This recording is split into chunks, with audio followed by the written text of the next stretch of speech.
I'm joined today by Bambi, who's been on multiple other episodes, all the way back from going through the Crystal Column Terangrial to a couple other episodes. Why don't you introduce yourself a bit? Yeah, hi, I'm Bambi in the community, and I'm head of the Green Aja on the What Spoilers or Farm Discord. Our Captain General. Captain General. I'm involved for a couple of years now, and it's been amazing. Yeah, as you say, I've been fortunate enough to be invited onto a number of different episodes before, like in book 4 chapters with the Ruidian, and that was amazing. I super loved doing that with you guys, and super stoked that we were able to. But then there's a couple of other chapters and tangent episodes as well, and so yeah, I'm really happy to be part of this community and part of. Thanks again for inviting me to be back for this one, and yeah. And we're super happy to have your voice on this podcast. You've got a great voice and great opinions, and I'm so happy to have you on repeatedly. Diversifying the accents. We didn't really introduce you last time. I threw something in there at the beginning, but sure. I wanted to get your introduction in your own voice. Yeah, so, thanks. Yeah. I'm super happy to be here, so let's do it.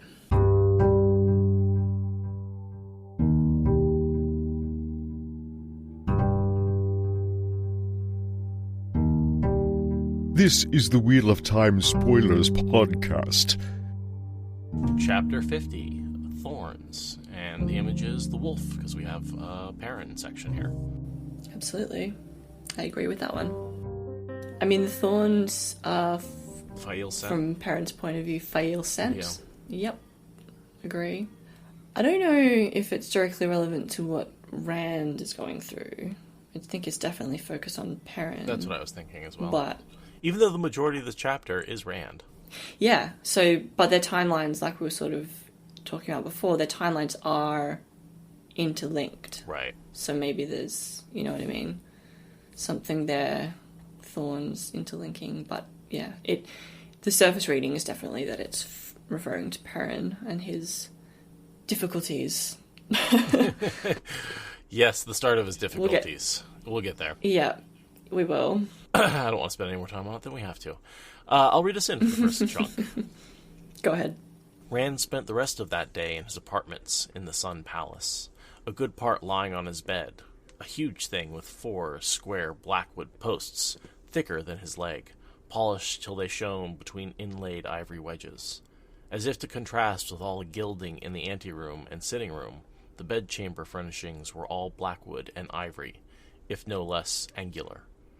Sulin rushed in and out, fluffing his feather pillows and adjusting the linen sheet over him, grumbling that blankets on the floor were healthier, bringing him mint tea he did not ask for, and punch he did not want, until he ordered her to stop. As my Lord Dragon commands, she growled through a sweet smile. She made her second perfect curtsy, but she still stalked out as though she might not bother to open the door. Min also stayed with him, sitting on the mattress and holding his hand and frowning, until he suspected she thought he was dying. Finally, he chased her out too, long enough to put on a dark gray silk robe that he had always left in the wardrobe before. He found something else in there as well, way in the back, a narrow, plain, wooden case holding a flute, a gift from Tom Berelain in what seemed another lifetime. Sitting by one of the tall, narrow windows, he tried playing. After so long, he produced more squeaks and silences than anything else at first. It was the odd sounds that drew Min back. Yeah, it's a cool way to start. There's quite a lot in that sort of already. So we obviously are in Cairhien now, and Rand is exhausted from fleeing Camelin. And remember, he collapsed to the point where Loyal basically carried him over the threshold. Like, he collapsed from just constant exhaustion and moving. And, I would almost say the trauma of... He was sort of going nonstop after the quote-unquote bonding rape. Yeah. And then that was the first time that he ever sort of stopped for a second. Yeah, and the huge amount of stress from suddenly being faced with 13 Aes Sedai in the city. That was what caused him to flee, or to, rage quit Cainlin. Right. Yeah, isn't it? So, yeah. And I think at that point he nearly lost himself to his madness. Yeah, And okay, LTT. that's important. Yeah, great. He's resting from that, which he isn't very good at resting. No. You know. And everyone's concerned about him. Yeah. Exactly. And Min's there, helping him to heal in her own way. And so, with the dark grey robe, and he's playing Tom's old flute, I think you guys touched on this a little bit last time, in terms of the passing of time and how much better Sulin is now with her curtsying. But I feel like the fact that he struggles to play this flute is like, it's also an indication of the time that has passed in the story so far, but also with the old Rand that is no more. You know what I mean? Like, it's sort of like it's a callback to Eye of the World Rand, which I find a little bit heart-wrenching, to be honest. It is. No, I totally agree with that. And when I always think back to that moment in Shadow Rising when the bubble of evil happens and he's sitting on the bed afterwards after getting cut up with the mirrors thinking about a farmer named Randall Thor. Yeah. And that to me is the real transition point where it's like he's not that person anymore. And here you've seen him come, not only is he not that person anymore, he's come so far that he can't even, like, he's lost some of the skills that person had.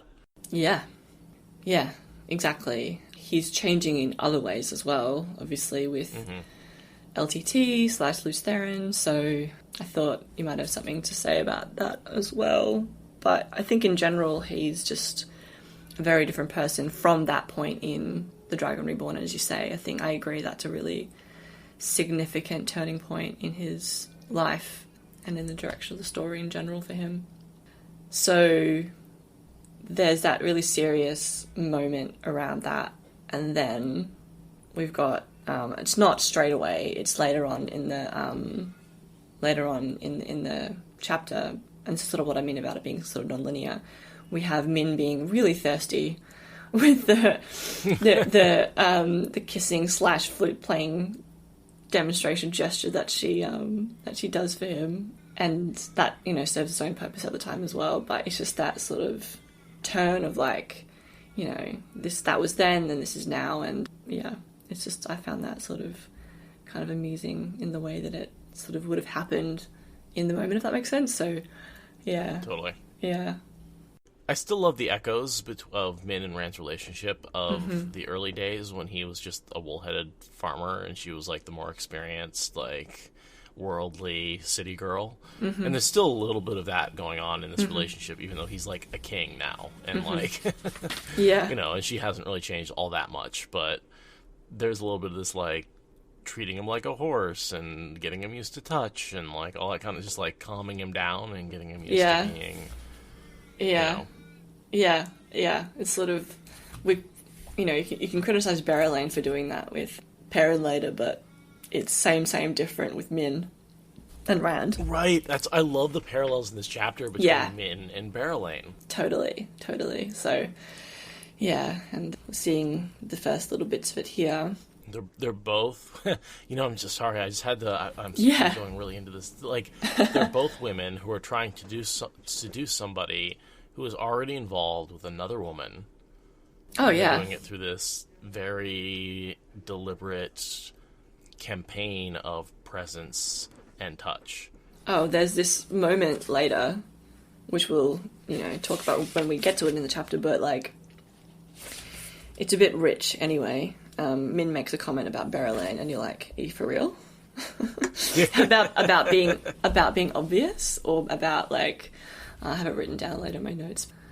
Yeah, anyway, it's exactly that. It's that you're so close to what you're doing that you can't see what, you know, the criticism applies to you as well. It's like pot calling kettle black situation, I suppose, to be a bit more pithy about it. Yeah, it's like, come on, man, you're both doing the same thing. Don't criticize her. Yeah, you're judging. Again, I think I said this something about Faile and Min, where it's like the things you hate the most are the things you see about yourself in the other person. It's like your flaws are really what drive you nuts in somebody else. Yeah, exactly. So it's frustrating, but it's sort of like the funny frustrating, Yeah, and so Lumen's saying sort of like Elaine getting huffy about Berelain in TSR in Book 4. It's the same sort of thing. It's just that, you know, girls will be critical of one another in that sort of toxic environment, and it's really... I don't think it was Robert Jordan's intention to highlight that cultural trope, but reading it with modern eyes, it does sort of come across as like a, you know, women don't need to be in competition with each other all the time to get along. It's that way that society sort of sets women up to be competitive with one another instead of just supporting one another and seeing similarities. You know what I'm talking about? It's like that. Yeah, so I was thinking about making you and Aradia fight for a guest spot. What do you think? She should do it. I support her. See what I did there? That's not how society works. You need to undercut her. I want competition. No. Nasty. Come on. No, I've got too much respect for her. Yeah, exactly that. It's that, like, yeah, and a lot of girls are raised to sort of be, like, catty and fighting. And I don't think he was doing that deliberately in this. Maybe he was, but I think it was just the context at the time that he may have been absorbing, but, like, that women constantly fighting and for the same sort of quote-unquote resources with men, and, you know, it's just like, it's bullshit. You know, we should just be supportive, and that sort of also frustrates me about what's happening with the women here as well, so... But anyway, yeah. And then it's the Wise One's standard health check. Yeah. Jump up and down. Mm-hmm. Is this the same thing that they asked Egwene to do after her? Absolutely, yeah. Yeah. When they wouldn't let her back into the dream, this is Yeah. the same, like, set of steps. He was poked, prodded, and stared at, and called stubborn when he refused to jump up and down. They really seem to think he would. Yeah, exactly. Well, they made an Aes Sedai do it. Why wouldn't you? You're just the chief of chiefs. I love that line, actually, because it was like, they seemed to think that he would. Like, he was like, obviously I didn't, but not knowing, you know, what we know as a reader. So I found that interesting. Yeah, Right. It's funny. And he gets the full gamut of all the Wise Ones as well. So Aradia, Amis, Kalinda, Bear, they all want to look at him. They're all like the Supreme Council of Wise Ones, because obviously it's important to them that he's healthy. The women's circle of wise ones? Yeah, exactly. So, and then we see that Min's secret is officially out, at least among the Wise Ones, and that was amusing. And it gives her a position about equal to them. They sort of give her status, not necessarily as a wise one, but as sort of a wetlander wise one. Yeah, it's interesting because, yeah, it's not the sort of... She's so used to keeping that secret a secret, apart from individuals who she knows, and now you can understand how she would have been freaked out that suddenly, presumably, all the Wise Ones know, and they can talk in dreams, and that's insane to her, and because obviously, you know, it's explained here, but Melaine is in Camelin, and then she would have used the dreams to communicate to this group, and that's why they're like, so tell me about your visions, and she's like, wait, what? And they see it as interpreting the dream without dreaming, right? 'Cause Yeah. they can go into the dream and see these visions and interpret them, but she sees them in the waking world, and so that sort of gives that's where they see the equivalent power. Yeah, exactly. And even though we know that it's not strictly the same thing, I mean, her ability isn't really described until the Sean Charm Doomseer. and the Doomseer role. It's more to, at least my understanding has always been that it's more to with reading the pattern in terms of, I suppose dreaming is in its own way, but it's... That's what I was saying, is it's sort of yeah. a parallel thing, where, like, interpreting the dreams is the dreams are reflecting the pattern, and so you're sort of interpreting a reflection of the pattern. Mm-hmm. And same thing with Min's ability, where she's interpreting you're seeing a single thread's effect upon the pattern, rather than seeing the whole pattern. Yeah, true. It's like a zoomed in individual version. She has like a microscopic view of, she can take like macroscopic pictures of the pattern and only see like one specific event. Yeah. And it's the knowing, I think, that's interesting, because you can parallel that to Egwene as a capital D dreamer, knowing her interpretations, and she would have a more macro view compared to Min's zoomed in micro view. So they never really get together and talk about that, do they, the two of them? No, they really should. Wouldn't that have been good? Oh, wait, I mean, again, the meme about the book length, but that would have been a cool thing to do if they ever got together. Yeah, although it doesn't appear like the Dreamwalkers here don't appear to, like, really help her interpret the dreams or anything. And I assume they have all the same conversations that she would be able to have with Egwene. It's not like she'd be able to get any new information from her, because she learned from these same people.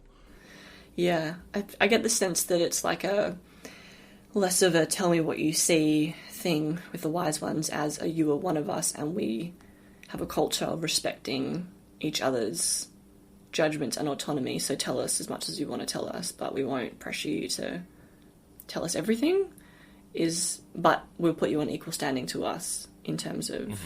Does that make sense? Yeah. That's sort of the way that I read that. As opposed to someone like Suan, or to some extent Rand, who is like, tell me what you see and I will try and, adjust my strategy accordingly. The wise ones just want to welcome her into the fold, but won't force her to tell them what she sees. So that's the way that I mean, maybe they do sometimes, but that's the way I kind of read that introduction here. So, yeah.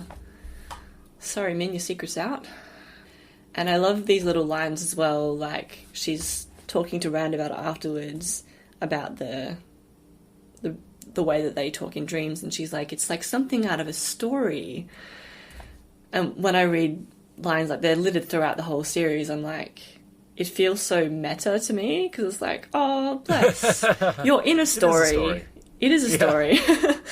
And I love those little nuggets that, that Robert Jordan put in there. I like to think he put it in there for us reading it to be like, oh, it is a story though, Min. So it's like the Neverending Story, the movie, which like there's definitely like this meta thing where they're talking about like I don't know if you're familiar, but the kids reading the book and watching the events happen, but then they make references to the people watching the kid, and you're like, wait, who are they talking about? And you realize they're talking about the viewers of the movie. Oh. It's this very meta thing that you're watching the kid reading the book. I'll be honest, I have not watched that movie in its entirety, or at least not in a very long time. It's an 80s kids movie, so I can understand why if you didn't see it in its time, it would not necessarily be something I would recommend for you. I mean, I feel like it's one of those foundational ones that I would love to go back and watch, but you were right, it's probably slightly before my time. I turned 30 this year, so yeah. It's a little dated. It's a little dated, but it's awesome. Like that story's had such a big impact on popular culture, so I feel like it's important. It's like same as like Princess Bride, that's also technically before my time, but it's one of those ones that you just have to watch, so yeah. Right. Well, Princess Bride holds up. So, I mean, sort of. The visual effects are, I don't know whether they were considered bad when they filmed it. Was it like 85 or something like that? But I don't know whether it was deliberately bad at the time or whether it's just aged badly. With the physical effects, I'm thinking of, what is it, like the fire swamp rats scene. Oh, yeah, no, those were... referencing the right thing. Yep. The rats of unusual size. Yeah, that's the one. Yikes, is all I'm going to say about that, in terms of how that stood up. I will say it probably stood up as well now as it did then.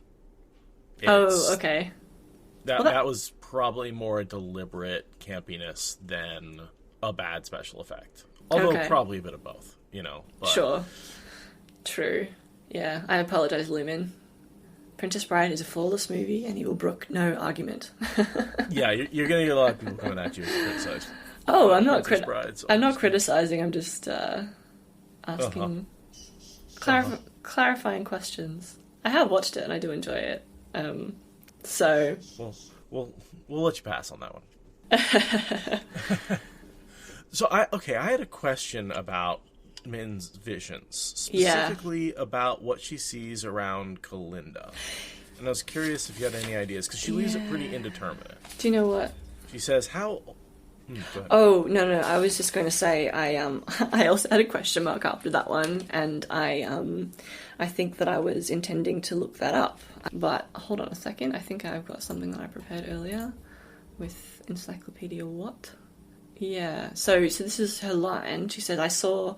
No, it doesn't have anything to do with you. Maybe the heat affecting me, when I always know. You must be the heat, is what Min says. I don't know, I've got no idea. I think the line before that is the clue. Okay.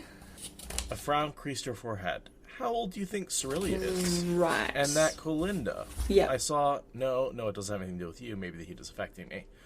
What she's saying is, I wonder how old Cerelia is. And that Kalinda, I saw that she's even older. Okay. Well, Kalinda is one of the most powerful Aiel channelers. She is on Lelaine or Ramonda's level. Uh-huh. She can probably live to be 500-600 years old, especially since she's not going to swear on the oaths. Like, Kalinda could be ancient, and she only looks to be maybe middle-aged, right? So... Kalinda... There's so little about her. Looks short of her middle years. But if she's short of her middle years and slowed and incredibly powerful, the wiki says she's around 90 years old. And so I'm guessing that basically Min is seeing something around Kalinda that suggests she's an old woman in her 90s. And yet she looks like she's 35, 30. Yeah. I think she probably sees something major coming up in her life, or like something important that will happen in like 100 years' time. And Min's like, wait, what? How old is this person? Yeah, but as to what that thing will be, we don't really get anything that I can find. So yeah, I don't think it's necessarily relevant what happens. Just that it implies that she's a very, very old woman. Correct. I agree with that assessment. There is one thing here in terms of her chronology as a character. In the Encyclopedia What, it says that Kalinda has some charge of the Aes Sedai prisoners, and she interacts with Varen in the Path of Daggers prologue. So I don't know if that even gives us anything at all. But no, I think it's vague, obviously, but it's something to do with and something important that she will do in the future. The first thing that I thought of was that she'll be married, but that would be the opposite interpretation. Like, she looks old, but she's actually young. I don't know. Mm-hmm. Something significant that we never get to see, which is frustrating. But anyway, that's the book that we love. No, that is the book that we love. Yeah, I mean, you don't get all the details, and that's partially why it always feels so deep, is like, there's always another story to explore, right? And this is one of those stories. Exactly. It's a totally not relevant side note, sort of relevant side note. Min refers to the song that Rand was trying to play in the flute, and it's Rooster in the Gum Tree, and I just wanted to say, yay for gum trees, represent. So, yeah, you can cut that. Why gum trees? My people. Oh, just, Australian gum trees and all of that. It's a stupid note. No, I'm not. You're going to have to fill me in, because I am obviously not Australian. Eucalyptus trees, which are native and endemic to Australia, and maybe other parts of the world, are colloquially referred to as gum trees. And I didn't expect to see that. I did not know that. Oh, really? Oh, okay. Shows my view of the world.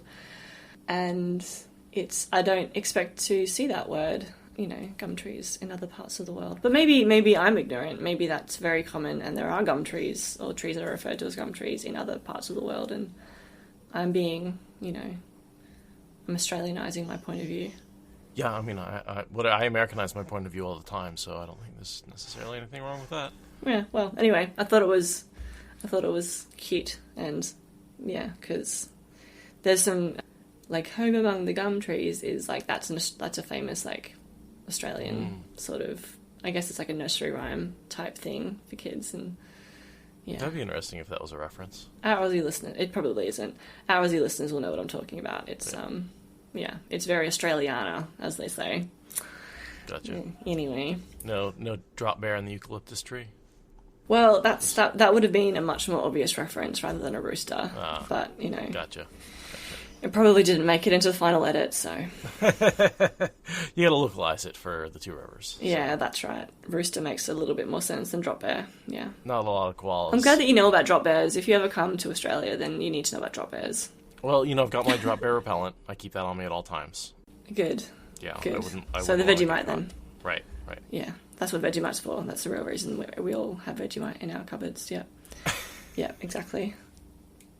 Look, anyway. My first reference to drop bears is I was playing in the 90s some space takeover game, and one of the space civilizations is a quote-unquote Australian civilization, and if you buy the drop bear repellent, you get mugged by criminals. What the Because fuck? they see you as an easy mark. That is so niche. They trick you into going into this. And I was like, oh, that's a weird thing. And I only many, many, many years later learned that a drop bear was like an Australian joke that they had stolen for the video game. Yeah. Yeah. But I knew about drop bears from the video game long before I ever heard about them. And I knew they were like a made-up thing. Yeah, a In quote-unquote a totally weird, joke. unconnected way. Yeah. Quote-unquote made-up thing. Quote-unquote. Wink. Right. I'll cut that. It's like this... Yeah, no, it's like, I just love that we have this, like, national representation joke that you don't even need to talk to another Australian to know that this is how we troll everyone else in the world. And, like, tangent story time. One of my friends did a cruise years ago with her family, and they were, I think there was one other Australian family there, and they were sort of hanging out, similar sort of age, and they were Americans. And they were sort of hanging out together, these guys, and my friend started talking about drop bears, and with no planning, no any sort of coordination, these other Australians were like, "Oh yeah, the drop bears!" Like it was like a thing, and I just love that we're like this culture of like trolling other nationalities, and I mean some people get it, some people are just like take it really seriously, and it's so funny to me, this dark sense of Australian/IL humour. I feel like I get IL humour as a result. I'm putting a link that was a huge... to the Escape Velocity Nova fandom wiki link about drop bears. The Auroran drop bear is a dangerous animal that for some reason or the other attacks foreigners more than it attacks Aurorans. It appears on most Auroran worlds and sends the players for a brief but expensive hospital visit. Mm-hmm.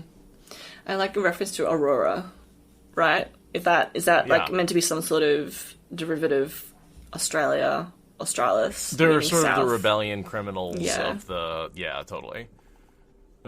It's unclear whether drop bear repellent actually does anything to reduce the likelihood of attack. In fact, there's a strong possibility that it increases the chance of an attack. I love how niche this is. Also, once you buy the repellent, you're stuck with it. You can't sell it anywhere, and it comes with you when you buy a new ship. If you have a high rank in that country's storyline, you won't be attacked by drop bears. Oh my goodness, this is so funny. And looking into the link to the drop bear repellent itself, it says, those who claim that Aurorans have no sense of humour have not visited an Auroran outfitter selling drop bear repellent. Oh my goodness. I read all of this and knew about all of this and had no idea that there was an Australian connection. Really? Until much later, because I was a little kid. Yeah, okay, fair enough. I was just playing a video game. Of course, that makes sense. Yeah, that is just hilarious to me. Same thing with like all of my like Greek legend references. Like everything I know about like Thor and those gods all came from like video games first, and I only learned about them later in school. That's yeah. I mean, that's how we take up a lot of our like cultural knowledge, is just through stuff that doesn't feel like learning. And then later on, you're like, oh, that was actually something real, or something real that people believed in at the time, or Yeah. Or that video game didn't come up with its own storyline, it stole it from Greek legend, and now I know Greek legend. It's completely derivative and not and not actually original at all. Yeah. But that's why you study the classics, because everything is derivative. And so once you get some idea of the classics, you can always be like, oh, this is a mix of a little bit of Shakespeare, a little bit of Greek tragedy, and some absurdist, vaudeville or whatever. Everything's a remix. It's that joke that there is nothing original. Or very soon there will be. I'll link it afterwards if I remember. But there's a comedy duo in Australia that does a skit about that. But might be good to get back on track. Otherwise, I was like a 30-minute detour.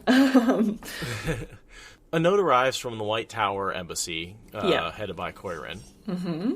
Basically trying to set up the kidnapping, as far as I can tell. Absolutely. And so we can go back to my nifty timeline. So day 1, Rand arrives, the stuff that we just talked about happens, and we get the first letter. Then on day 4, which is 3 days later, we get the second letter. And then on day 7, another 3 days later, we get the third letter. And then on day 10, Rand responds. Well, he responds to all of them, but to fob them off. And then on day 10, he says, okay, come tomorrow. So we kind of see that, like, throughout the period. It's, like, feels quite relentless, actually. And, yeah. Rand then sends, after he sees that letter, he actually does send a letter to Gawain and asks him to visit. Or did he ask via Cairhien? I read it. That's what I would assume, right? He writes a return note, and in that return note, he also asks Gawain to visit. I don't think Gawain ever gets the message. Oh, interesting. Yeah, I hadn't quite thought of that. We never see from him. No, we don't. We would think he would rage about that, right? He hates Rand. You think he would really come and show up and try and kill him or something? Like, he has vowed to hurt, again, Egwene has made him promise not to do anything, but we see his POV after he gets kidnapped, and there's no evidence that he got that letter whatsoever. Yep, I agree. I'm nodding at that. That's actually makes a lot more sense. But I kind of it's still a sad moment because regardless of whether regardless of whether or not Gawain receives that note and unintentionally stands him up for a catch up. The ultimate assessment that Rand comes to about him is still pretty much bang on and correct. Right. So in my note just said he asked for Gawain. Oh no, sad face. because he reflects here that he liked him and that they were kind of getting along. And sadly, Rand concluded that Gawain believed the stories about his mother. And what I find most interesting about this is, well, we know as a reader that he's correct, but Rand is exceptionally understanding, and he seems to barely harbour any resentment in return to Gawain for assessing him that way. Whereas, as you say, Gawain is so mad, and he would have raged about this had he received the note. And it just sort of sets up a contrast between the two of them, where Gawain's like angry boy, and Rand is like, oh, well, I guess it's something that if you do believe it, it's would be pretty hard to get over, so that's a shame. Yeah. Oh, well. You know what I mean? The Mad Men meme, where they're standing there and says, I think about you all the time. It's like, oh, I don't think about you at all. Yeah, exactly. Yeah. That's my worst enemy. It's like, who are you again? Who are you again? Oh, well, I guess that's a bit sad. I've got more important things to worry about. Yeah. Or I could even go with the Thanos meme. You took everything from me. I don't even know who you are. Who are you again? Yeah. Yeah. Exactly. And so, I don't know. I just thought that was a little bit interesting in itself, that he's like, just not mad about it. And Gawain is so angry. And it's like, it's consuming Gawain, and Rand's like, oh, well, what a shame. It would have been nice to be friends with, my semi-girlfriend's brother, but oh well, some things can't be helped. Also my brother's brother, which is a little weird. Oh yeah, has he figured that out yet? I don't think he has. With Gallard. Oh, Maybe he has. I Yeah, don't know. he has, because he knows... We did the whole thing where he figured out who his actual mother is. Oh, yeah. Okay, yeah, true. And then he did the whole thing where he, like, had to ask and see whether he was related to Elaine, and the portraits in the throne room were looking down at him in condemnation, and then he, like, realized. Yeah. So he did all that, and so he knows who his mother really is, and he knows that Tigraine is also Galad's mother. Yeah. Yeah, true. Yeah. That's, so he should... If he thinks about it, he has all the information to know this is his brother's brother. Yeah. I'm not sure that he's made that connection, but I'm pretty sure he has. We don't really see him thinking about it until they actually talk about it, and by that point, he's like, oh yeah, I know that. It's not a big deal. And you're like, oh, you...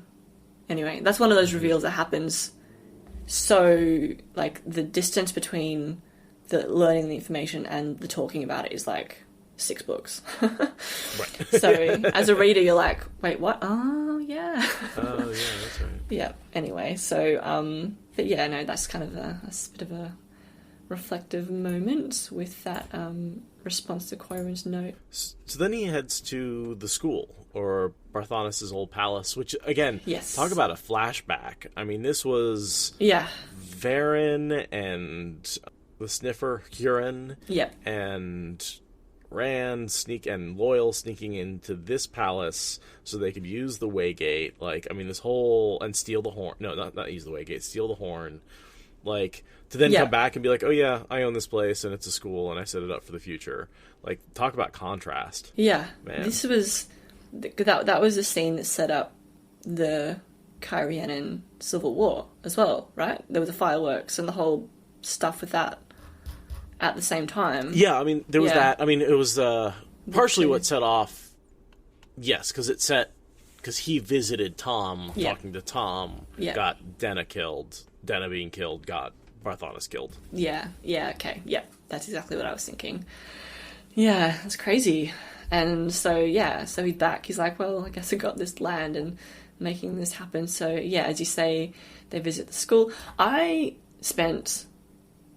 longer than what I'm willing to admit, trying to put this visit into the timeline for this chapter, and I thought that maybe it was around day 6, for whatever that's worth.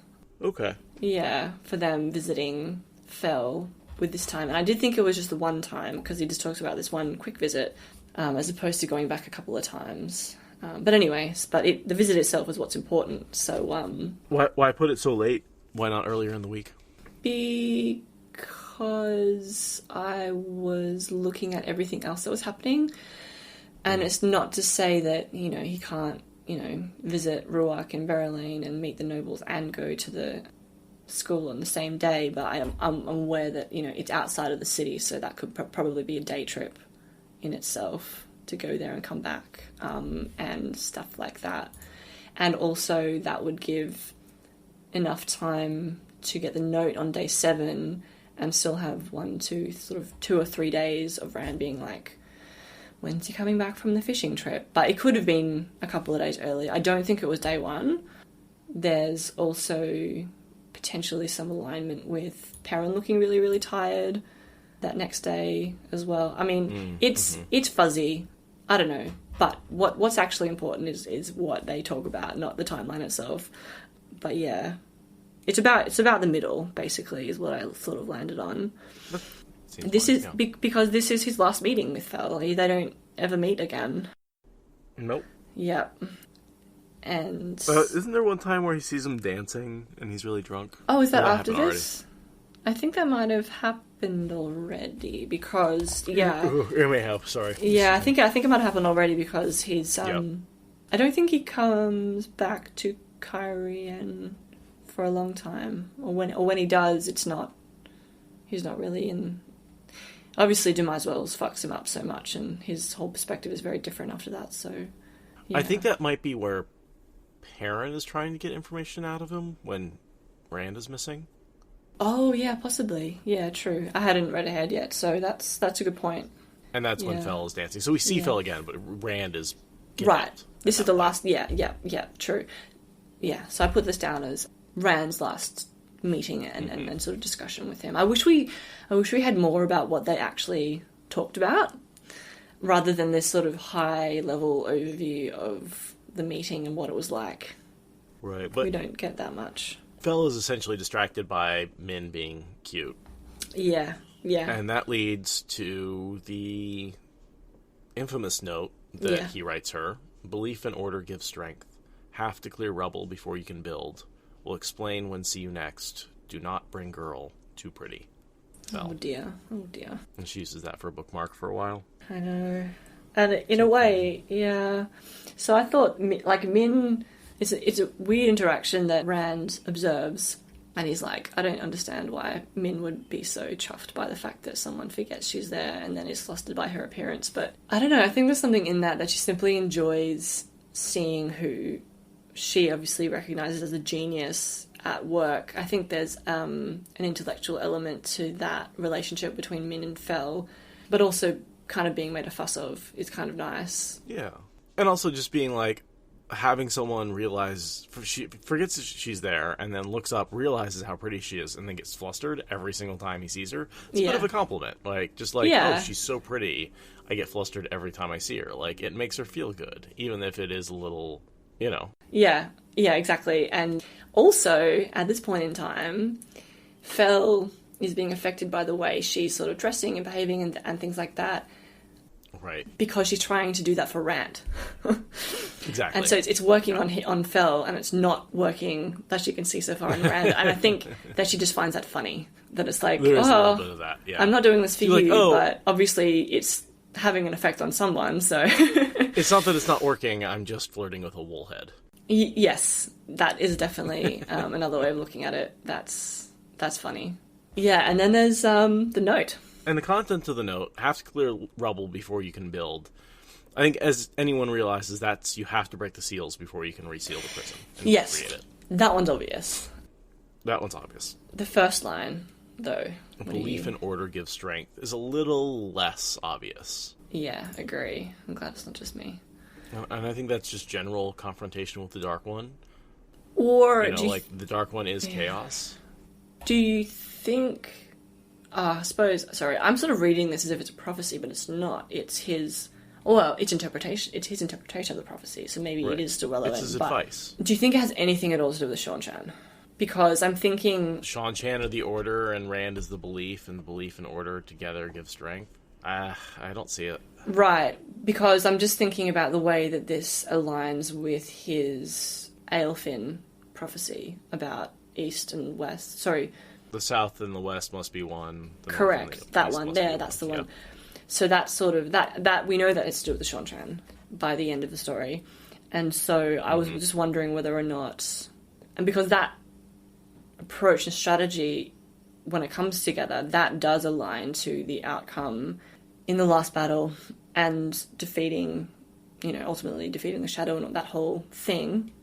So I just thought that maybe that was what was referring to here as well. You could also call it, you'll say that's Moiraine and Nynaeve supporting him with Kalinda. Belief is one, order is the other, giving strength to Rand. Exactly. So probably not. I mean, but it's so vague, but it is very vague. And there's nothing, there's nothing that really sort of hits the nail on the head. There's a lot of things I could speculate about, but there's no one like, oh, this is belief and this is order. Unlike, memory and... what's the other Raven name? Oh, yeah.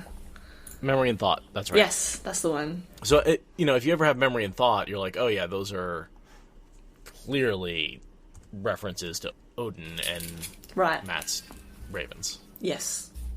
Whereas belief and order don't really have the same sort of...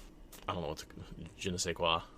Yeah, right. I see. Yeah, I see where you're going with that. Sort of that equivalency to contemporary stories in our world. What do you? I'm curious to throw this one to the live audience. I don't know if you guys have any thoughts, and if this ends up being nothing, we can cut it later. Yeah, it's obviously it's so important in the long run. It helps him to decide on his strategy. But yeah, that was definitely something that I wanted to talk about. And it seems in a really quick online search right now that there isn't a lot. There's probably been a lot of speculation at the time when these books were released and from 2014 when it was finished, but it's all about the clear the rubble, which we understand what it means now. Anyway, belief and order. Yeah, I mean, the only thing I have is just that the Dark One represents chaos and belief and order, chaos and like a lack of belief, which is sort of like what Moradin believes. This sort of like there is no order, and I believe in nothing. I'm this nihilistic, chaotic worldview. Yeah, like, really to fight that, you have to really believe that it's worth going on. That the believe in the better world and in the order of the wheel to produce that better world. Yeah, actually, I think that's probably the best interpretation that we have, rather than, just rather than sort of going esoteric with it. I think that that's maybe all that it does mean in terms of... So this is a note from Faile, who's been doing the research, and so this is obviously high-level conclusions that he's come to. Too bad he never got to explain, is the obvious next discussion point. You know, that's right, that's you know, sad. he got torn to pieces by a certain golem. And so that was a grey man? Is that what we think? No, it was the golem, actually. Oh, sorry, golem. Yeah. No, yeah, correct. in the last scene in this book, it slips right under the door. It's sort of the first very, very obvious golem kill. Understand. Yeah, okay. Agree. So I guess that's a point of discussion when you get to that point, but I mean, it seems obvious that somebody knew, and somebody found out. He was getting too close, you know? He knew too much, and he had to be taken out. So, yeah. It definitely sets up a lot of conjecture in Rand's own head, and Min, probably more so, actually, for the next couple of books until they figure out that they need to break the seals, being to clear the rubble. Believe in himself. Yeah, so anyway, in summary, the note basically is saying that Rand needs to believe in his path to fight against chaos and destroy the seals before resealing the prison, and Min's really pretty. Those are the three major takeaways. You know, he tries to talk to him without Min, and Faile goes fishing in a drought. Yeah, I mean, I always read that as exactly what it says, but what do you think? I think he's fishing for women. Fair enough. Yep. So he's just out. He just goes to he goes to the main city and goes to a bunch of bars. Tavern, something like that. That's what he means. Yeah. Yeah. Because next time we see him, he's dancing with a bunch of girls. That's a good point. Yeah. This is me again. I'm just falling into that terrible trap of believing what Rand thinks. It's stupid. Right. I need to not do that. It's so hard. Rand is a woolhead. Because he's always wrong. Yeah. Yeah, he's always wrong. So. And this whole, like, in the middle of a drought, Rand wondered whether the old man's wits had finally cracked. Yeah, I know. Rand is missing something there. That's so funny. So it's like, and like that actually makes sense because, you know, Faile is like, ooh, Min, you're so pretty.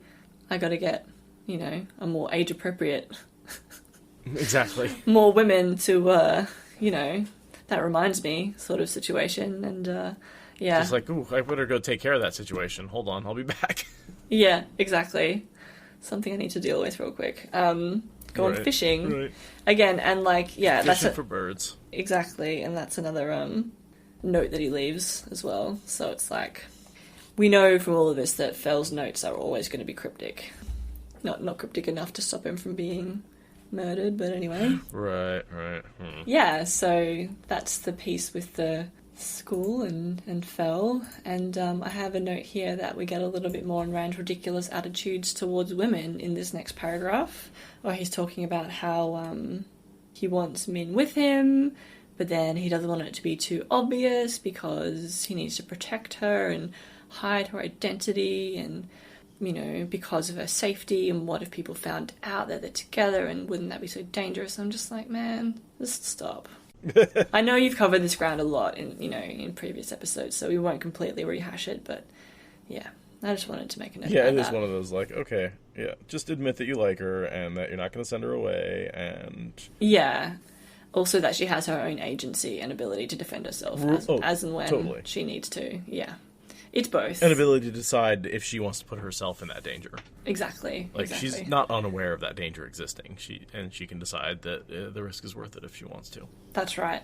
It always reminds me of, like, the really bad superhero movies from the noughties, like Spider-Man and stuff, with Mary Jane. And he's like, we can't be together because you'll get hurt. And it's like, no, stop it. It just always reminds me of those scenes where he's just like, we need to break up because it's too dangerous for you. And in those movies... It was a bit of a trope back in the time, yeah. Yeah, and it's like, in the context of those films, and as an audience member then, it's like, oh, okay, well that's... You know, you kind of accepted it, but now reading this, I'm just like, no. And we know, obviously, that was the point that Robert Jordan was making as well. Yeah, in a lot of ways, I think he was trying to break that trope. Yes, exactly. So...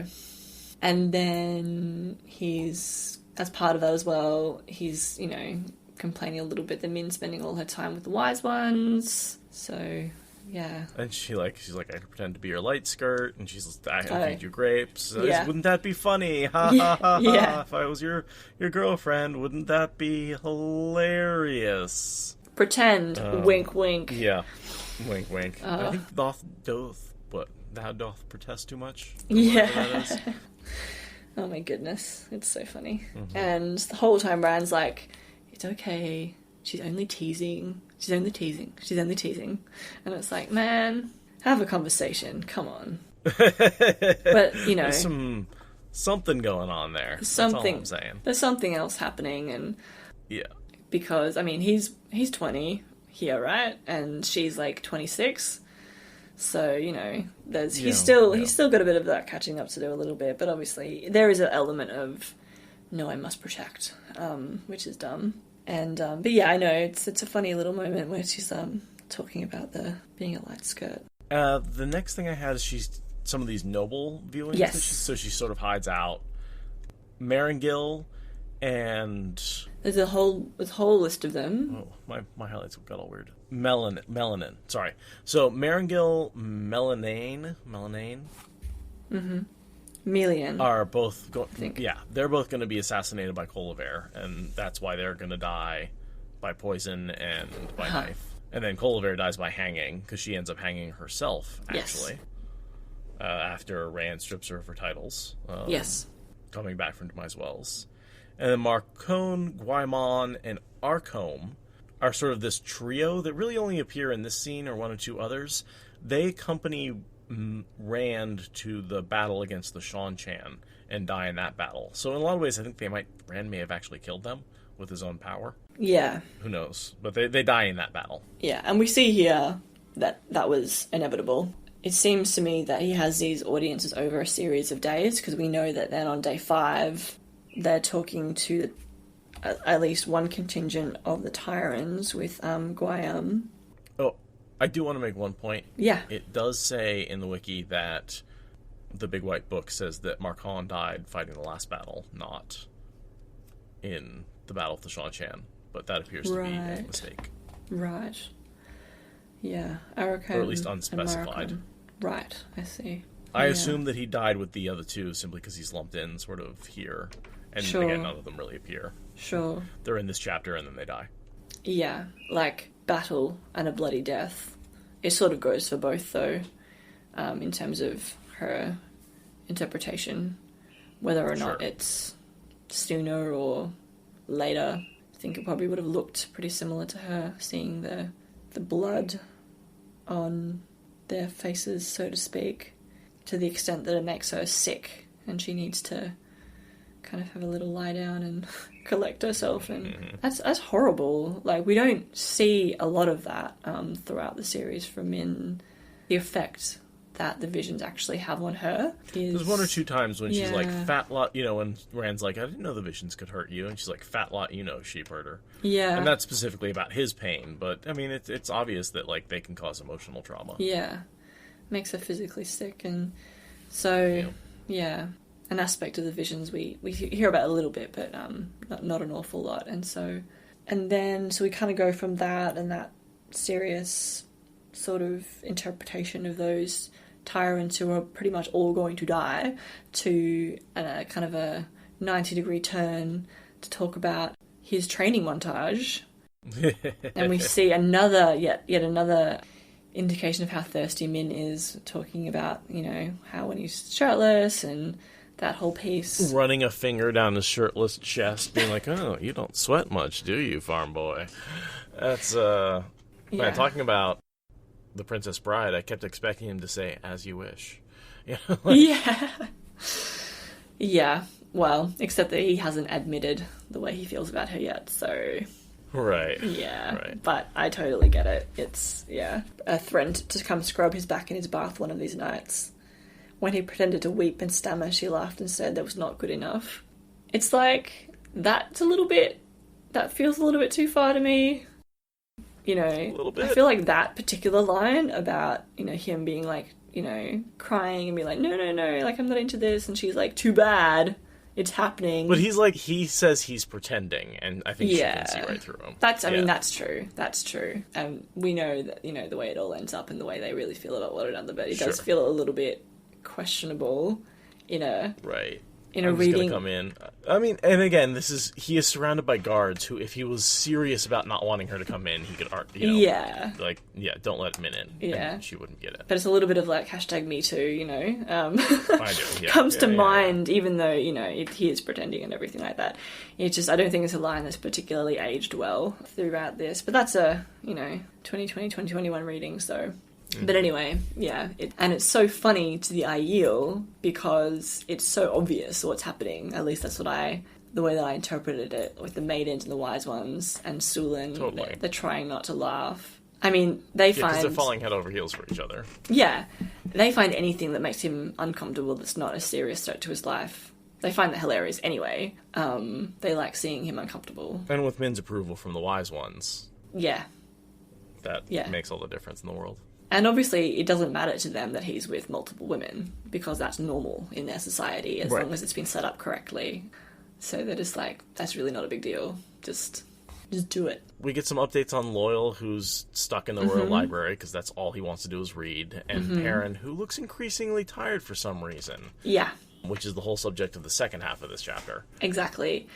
And so I placed this moment in time at around day 6-ish, because as we'll see, the night before is when they had that big blow up and he just hasn't slept, right, sort of thing. Or maybe a little bit, maybe a few days earlier actually, because then anyway, the important thing is that we know what's really going on, and Rand's completely not communicating properly with Perrin either, and I don't think they've had a proper conversation since they were talking in the beginning of the last chapter when they were in Cairhien, I think. So they're not really talking about anything of importance. And he's just like, no. I don't know what's going on with your life, man, but you look really tired. You know? Right. Meanwhile, Perrin's fleeing the whole city and running out to spend all night hunting until it's super dark and then coming back late. Correct. Yeah. Yeah, doing his best to avoid everything. He's just sick of Berelain and Faile's bullshit and has no idea how to deal with it, but that's coming up. So in order to avoid talking to her, I like how Min dives into a book and then keeps reading it. Yeah. So I was gonna say, this is the beginning of Min's self-education. Yes. Yeah, exactly. And so I feel like Perrin and Faile would have come with Perrin that first time earlier on. He's getting a bit haggard looking, and then the second time she would have come with Loyal, and that's the second time then that she picks up that book, that Min picks up that book, and she's like, oh, actually, this is super interesting. But the important takeaway is that, as you say, she begins to educate herself and starts that journey of becoming a really important resource to Rand. I don't think that it's necessarily obvious in a first read, but it's not insignificant that we see this and Fell's note in the same chapter, because it's those two pieces coming together, which essentially foreshadows her being incredibly important to Rand and the decisions that he makes later on. Yeah. So that's what I have to say about that. And you were sort of saying before about the weird interactions between Faile and Min, and that, like, they're quite similar in a lot of ways, and they don't, at least he interprets it as, like, them not wanting to spend time together. Right. And then... And I don't think they really do. I don't really think they like each other very much at all. And then with Berelain as well, it's like that, you know, as we sort of said, she's pot calling kettle black in terms of trying to, what she sees as a woman trying to seduce men. Mm-hmm. Which, you know, I know we've touched on in previous episodes, like, Berelain, that isn't, apart from the one exception with Perrin, that's really not a very fair exploration of her character. You know, like, there's a lot more going on with her. And sure. Yeah. No, and a lot of what Berelain is doing with Perrin is she sort of made this oath that he would be hers. And in a lot of ways, she is playing the game more than anything else. Because she made a promise, and she has to keep that promise. And that's really, I think, what motivates a lot of this sort of seemingly irrational behavior in pursuit of Perrin beyond what we would consider all reason. But I think it has a lot to do with the fact that, like Matt, you know, when he makes a promise, he keeps a promise, and she made a promise that she would make Perrin hers. Yeah. That's a very fair, considered explanation of her behaviour, and I hadn't quite thought about it that way. And I find it interesting that, particularly in this chapter, but also throughout the series, we really see the two opposing sides of who she is as a character.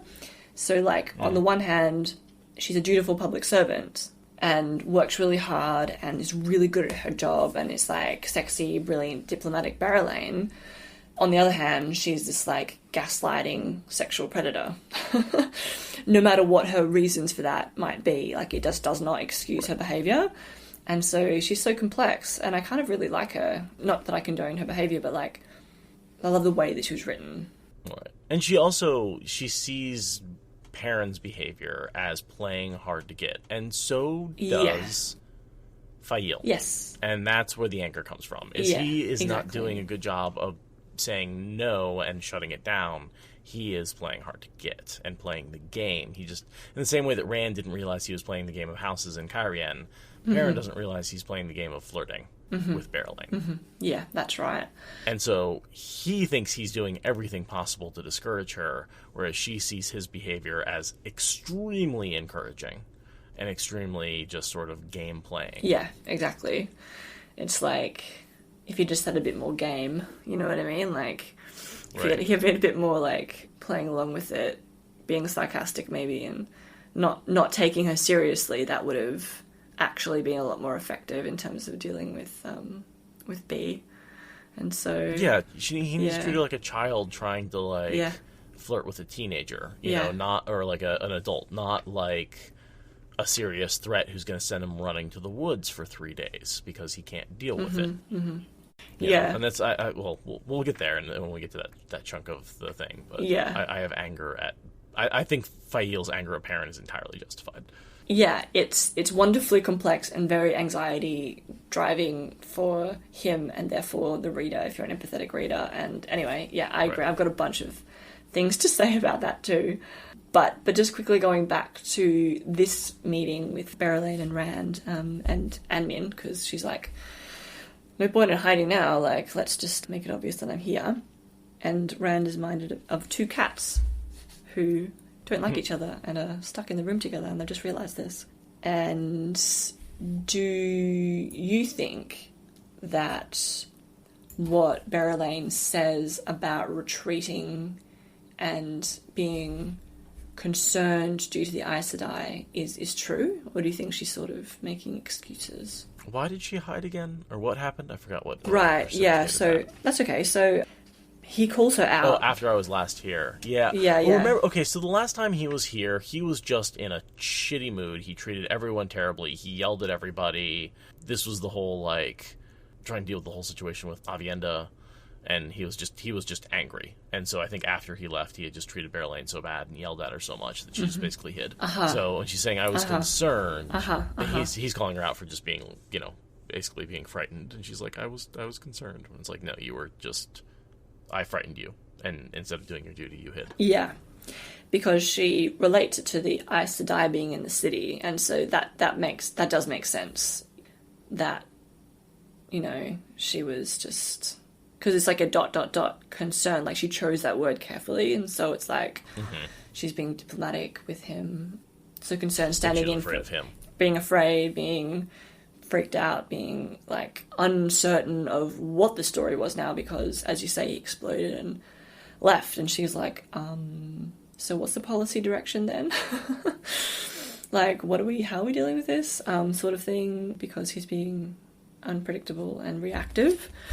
Not a great way to lead a city. And so then they clarify what the succession is intended to be, and that it's going to be Elaine, and that she's actually really cool with that.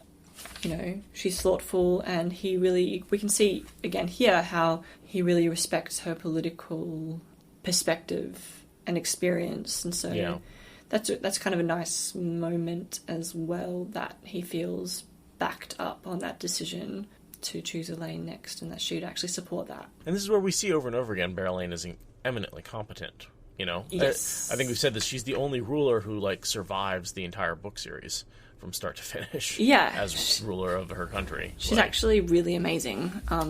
Right. And doesn't really get enough credit, because we get a lot of the stuff about her from different points of view. The women kind of hate her in that catty, competitive way, and, you know, the men just kind of see sex on legs. Sex object. Which is what, you know, obviously we've got Luce Theron in his head. Is it Luce Theron or LTT that he described it as? Luce Theron humming in his head, enjoying the sight of a very beautiful woman who was more than generous in displaying her charms. And it's like, gross, but also that's exactly what she's... It's deliberate. We know that it's deliberate. And I like this, he put himself on the dais for a reason, and so he's sort of making an excuse that he didn't put himself up there to, like, look down her blouse, but that's kind of what ended up happening. Yeah. He did it for, like, the suggestion of looking powerful and up above, but essentially it gives him a perfect view of looking down her shirt. Yeah. And she knows that, you know, and it's one of her tactics. Oh, yeah. She uses that like a weapon. Are you kidding? Yeah, exactly. Even though we know she does not necessarily always follow through. That's the rumours and the nastiness that goes along with that. Like crazy. Yeah. But she doesn't sleep around. Speaking of not sleeping around, we see Min predicts her, or sees her marriage to Galad. Yes. Just a man in white who will make her fall head over heels. Such an early prediction. Oh, yeah. And at the time, you know, particularly the first reader, you wouldn't make that connection yet, I don't think. You know, it could be any of the white cloaks. It could be any, I don't know, just anyone really, but it's absolutely Galad, as we know that for sure. I think, he is a white cloak at this point. Yeah, so we do know he's a man in white. Yeah. So I think somewhere on the internet people made that connection. Sure. But I didn't, certainly, as a first-time reader. It's one of those nice ones that gets closed out satisfactorily in terms of her viewings. And the next thing that I had was the piece about visiting Ruach. And, you know, he sort of mentions that every day either he goes to Ruach or Ruach goes to him, and they talk about the strategy with Shido and preparing for this big hammer that he wants to see Samael preparing for it. I mean, this is the work of governing and strategy, yeah. Yes. He says he has a plan for the Aes Sedai, and I think that plan is based around the fact that there's letters, both that he thinks the rebels are going to support him, and he thinks that there's a faction in the tower headed by Alviarin who's going to support him. And so I think he has all these plans about what he's going to do with the Aes Sedai that just never go anywhere and we never see because he gets kidnapped. Yeah, it does feel like loose ends that, we don't really ever, because everything changes. When the Red Aja attacked. Yeah. Yep, exactly. When the Red Aja attacked. It sort of feeds into that sense of something coming, like that we talked about this chapter kind of feeling like a countdown towards big events, and it looks like, you know, all these plans are being set and he's got strategies in place, and then it all goes to shit because none of it actually happens. And I really appreciate that about the way that particularly these types of chapters are written, because it kind of sets you up for one thing and he's completely blindsided when something else happens. Totally. But it's not to say that none of these things that he's discussing here, they're all real events that have happened or will happen later in the books as well. So it's not like a completely pointless red herring either, if that makes sense. It's like, it's all, important content. It just doesn't happen the way he plans it. So I appreciate that about it. Yeah, it's a bit. And so we also then sort of see the explanation of how and why Savannah is still part of the conversation in terms of the Wise Ones. And she's been spending time in the city itself, which makes me think she's been talking to the Tower Aes Sedai and collaborating with them. Mm-hmm. Because she has made arrangements to meet them later once they kidnap him. So she's clearly in communication with the Tower Aes Sedai. Yeah. She leaves the city on day 2. The day after Rand arrives, there's a note that Savannah leaves. I thought it was the day before? No, the day after. Right? Yeah. You're right. Yeah, so she's like, oh, well, he's here, so I better... I don't know whether that's linked in any way, whether she left because she heard that he was there, or whether she was going to leave anyway, but... I mean, my assumption is that it's all coordinated with the Aes Sedai. That when they said, when Rand arrives, you leave and we'll meet you out. Yeah. Take him and meet you out at this spot. Yeah. Yeah. I agree. And does she complain later that it took longer than what she was expecting? It probably took a while to get the meeting. Yeah, because that kind of then feeds into the fact we get those 3 letters, and Corwin's like, I want to heal you. We want to look after you. Can we do anything to help? We don't get the full content of the middle 2 letters, but yeah. So that's basically the plan. Is possibly 10 days behind what they had anticipated it should be, and I think there is a moment later where Savannah's like, "Oh God, you guys took long enough," and then this is why. And there's the description of Ruach's interaction with Berelain. So what were you going to say? Oh, I was going to say, the interaction with Berelain, where I think he's acting disapproving, and Rand doesn't get it, because he doesn't... I think Ruach is disapproving of Berelain's interactions with Perrin. Yeah, exactly. I had the same thing. So he kind of knows about the bullshit between Perrin and disapproves, but does not see it as his place to actually step in the same way that he stepped in between Faile and Berelain in the Stone, when they were going to, knife each other. And that was the beginning of his relationship set up with Berelain then. That was Ruach, wasn't it?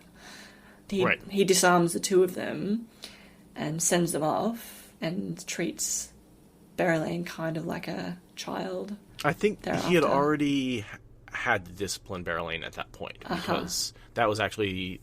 They had a pre-existing relationship at that point. Okay. Yeah. And so this is sort of like the continuation of that. It's sort of like a daddy Ruach situation, and she's just like, as long as he's watching, she'll be working hard. And Perrin smells that relationship between them as sort of a father-daughter relationship. Yeah. It's sort of like, this is, again, going to that sort of dichotomy in terms of who she is. She's working really hard here, and then after dark, she's stalking the wolf. Well, not even so to speak, quite literally. And so, and then Ruach is complaining about the Cairhien playing at Je'etot and being just dumbasses from his point of view. And those are the people that later become Faile. Correct. They have some direction, at least, under her, Right.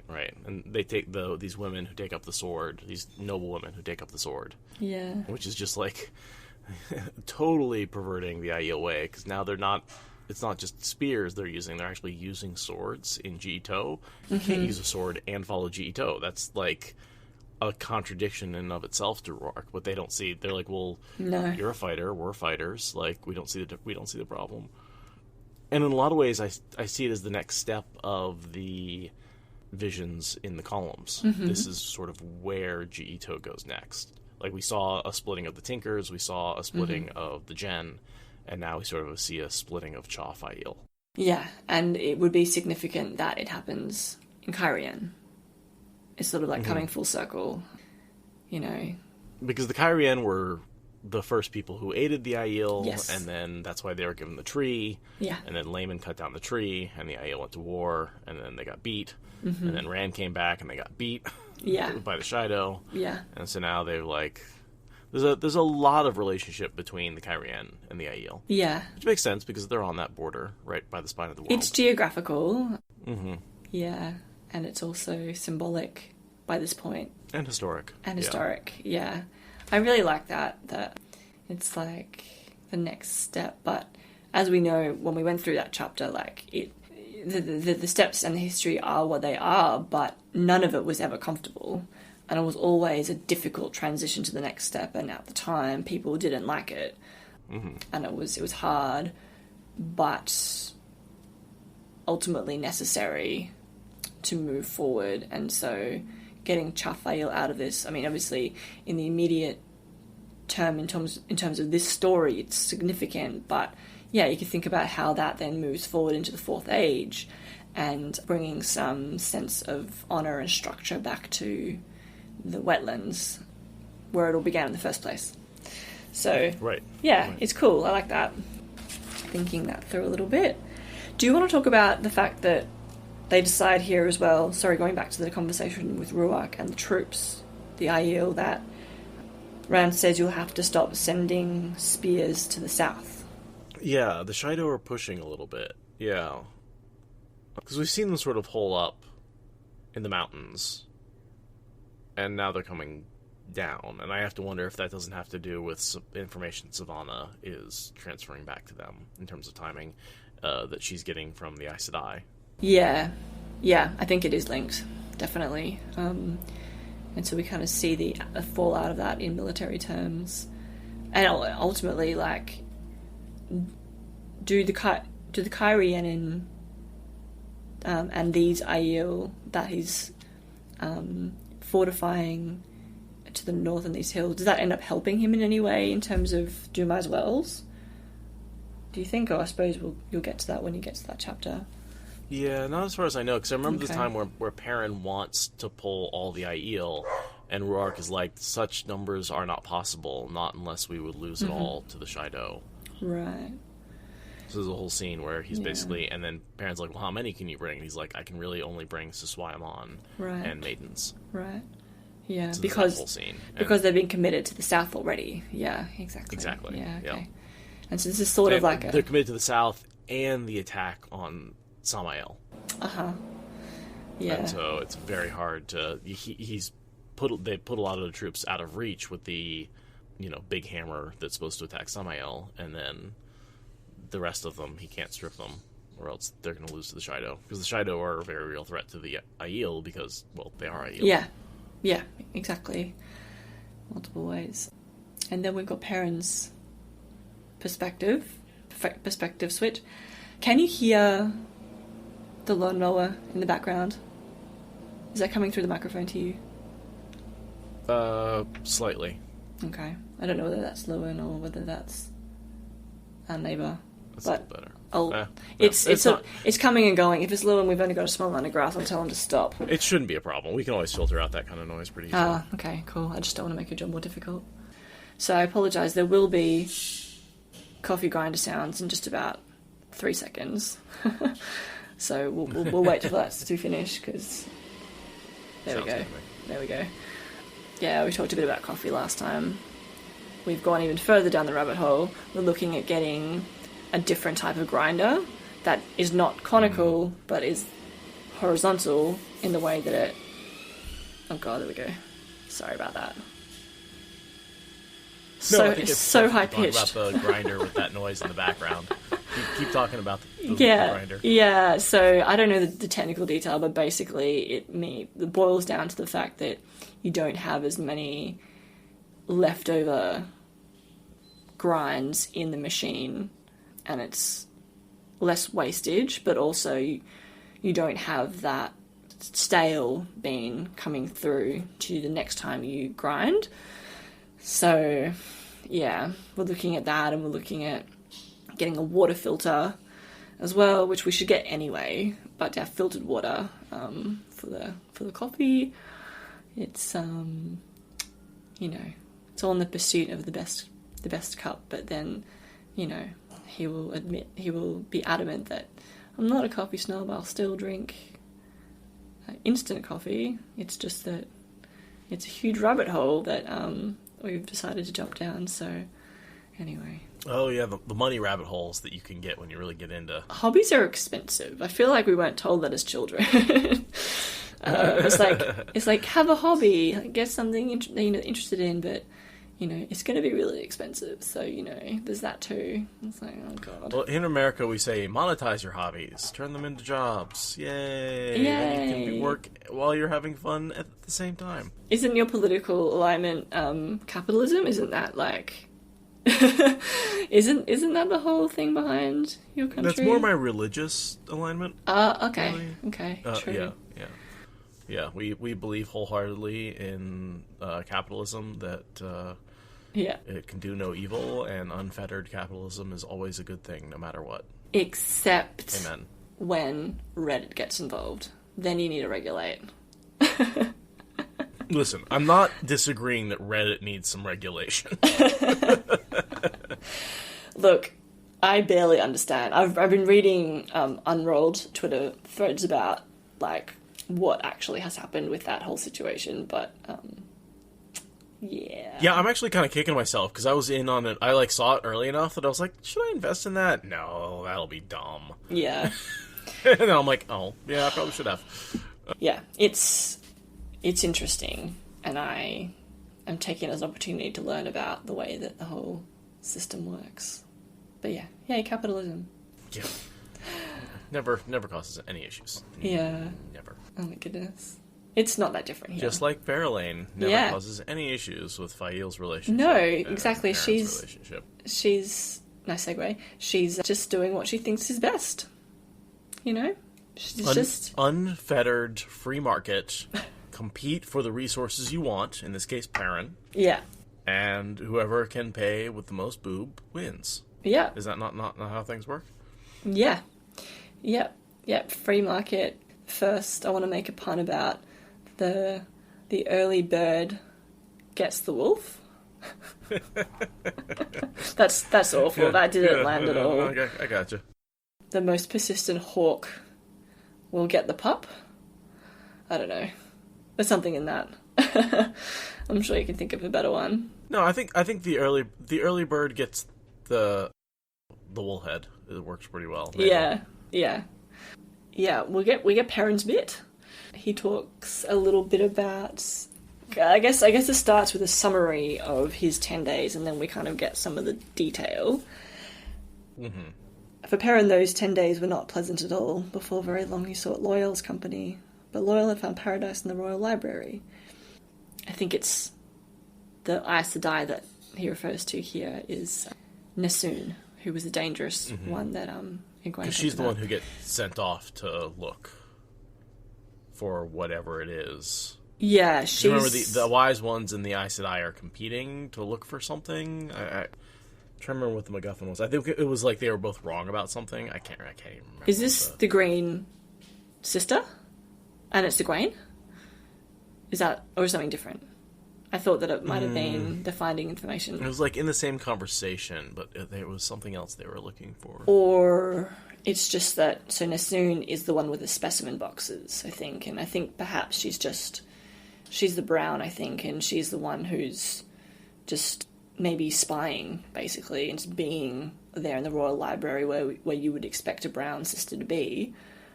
But she's just there to monitor and collect information, is sort of what I was thinking. Not necessarily there to specifically look for something. But yeah, Wasn't there a conversation where the wise ones were like, oh, surely we can find it before a couple of Aes Sedai do? Not sure what thing you were referring to. I'm sure you're correct, though. I'm just not thinking of it. Yeah, I don't know.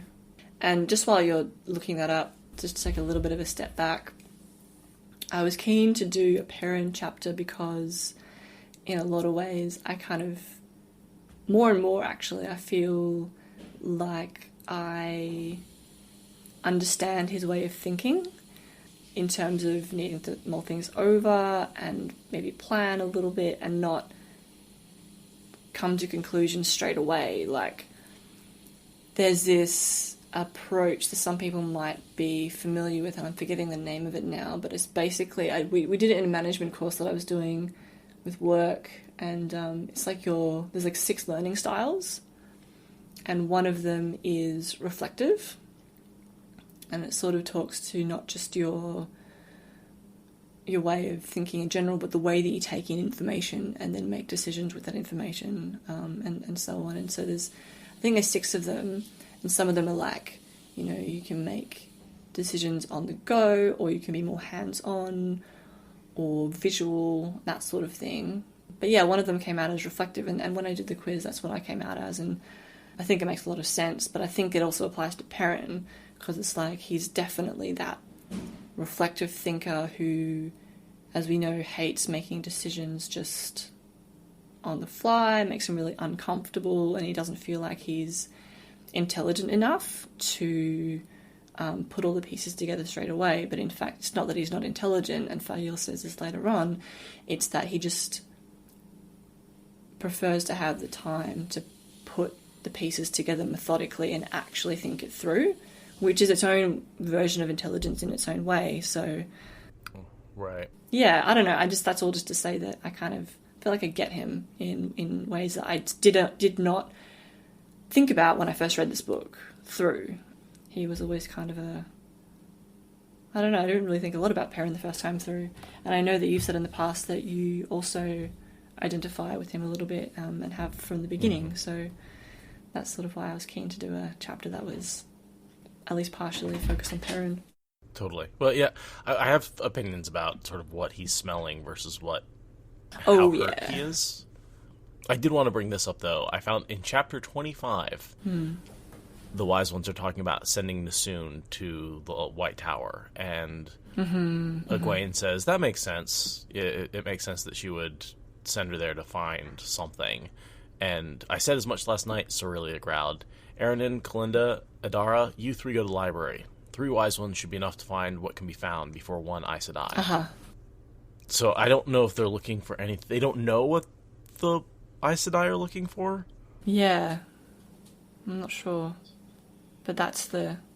Yeah, it looks like it's all from external sources. Okay. I don't see the Wise Ones.